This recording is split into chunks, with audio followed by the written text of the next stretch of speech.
শীত থেকে বাঁচাতে নবজাতক শিশুকে হাত মোজা পরিয়ে কি অবস্থা হয়েছে দেখুন।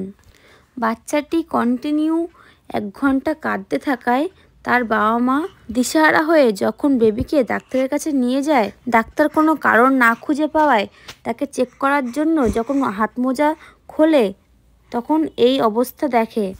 অতিরিক্ত চাপের কারণে শিশুর হাতে ওই জায়গাটা যেমন ফুলে গেছে, তেমনি তার অপর দিকে রক্ত সরবরাহতা কমে গিয়ে হাতটি কিন্তু নীলচে হয়ে পড়েছে।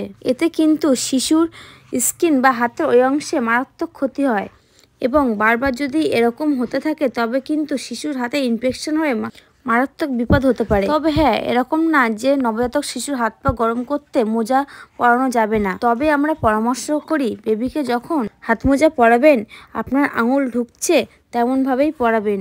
শিশুকে আপনি 2-3 লেয়ারে জামা পরাতে পারেন। খেয়াল রাখতে হবে সেগুলি যেন শিশুর গায়ে টাইট না হয়। একটি নবজাতক শিশুর ক্ষেত্রে ম্যাক্সিমাম 2 সপ্তাহ থেকে 4 সপ্তাহ পর্যন্ত তাকে মোজা পরাতে হয়। সারাদিন বা দীর্ঘক্ষণ যদি শিশুকে হাত মোজা পরিয়ে রাখেন তাতেও কিন্তু শিশুর ব্রেন ডেভেলপমেন্ট এবং সেন্সরি ডেভেলপমেন্টে অসুবিধা হয়। কারণ শিশুর হাত খোলা থাকলে শিশু তার নিজের চোখ, মুখ, মাথা কিন্তু হাত দিয়ে নানা রকম জিনিস আবিষ্কার করতে থাকে।